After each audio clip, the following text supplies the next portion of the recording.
Okay, hi everyone, and today I'm going to talk about food addiction and what are the consequences that could cause in a person. Okay, according to the article that I was reading that Paul Wilson, it was really interesting because it talks about the full illnesses that the food addiction can produce, and the most important thing for me was that food addiction can lead a person to death, to die.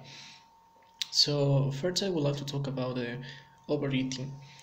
According to the article, Paul Wilson says that overeating could be very dangerous at the moment. At moment, to a person can start to feel anxiety just for eating all the time.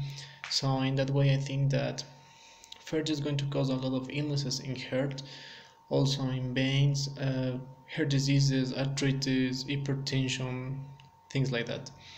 So in that way, I think that eating a lot, it's not a good idea if, for example, if you're a fat person or maybe you have some heart issues, heart diseases, and things like that.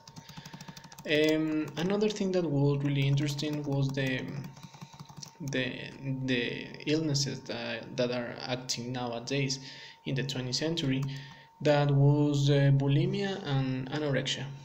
Bulimia was illnesses that caused the people to start to eat a lot, and then they induce themselves to vomit, and in that way they start to make some damage in their tongue, in the breathing system, in the digestive system, and can lead also to death one person.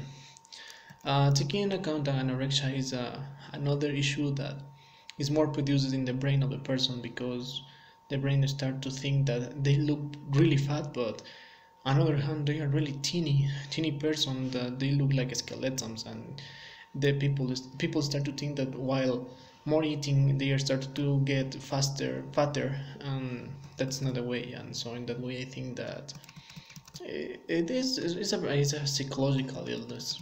So in that way, I think that the article has a lot of reason in that way of things. Also, I was checking out the symptoms that person can start to feel, and it was really interesting. In that way, I really agreed with the article. It's really interesting because first give like a advice to a person who has a problem with the eating, with the food, maybe if he had some illnesses, some issues, the person can start to know and start to think if they have to continue eating in that way, or maybe if he had to change the food habits, maybe it could help a lot of person. And I think that the article was interesting. I really like it, and I suggest to you if you want to read again.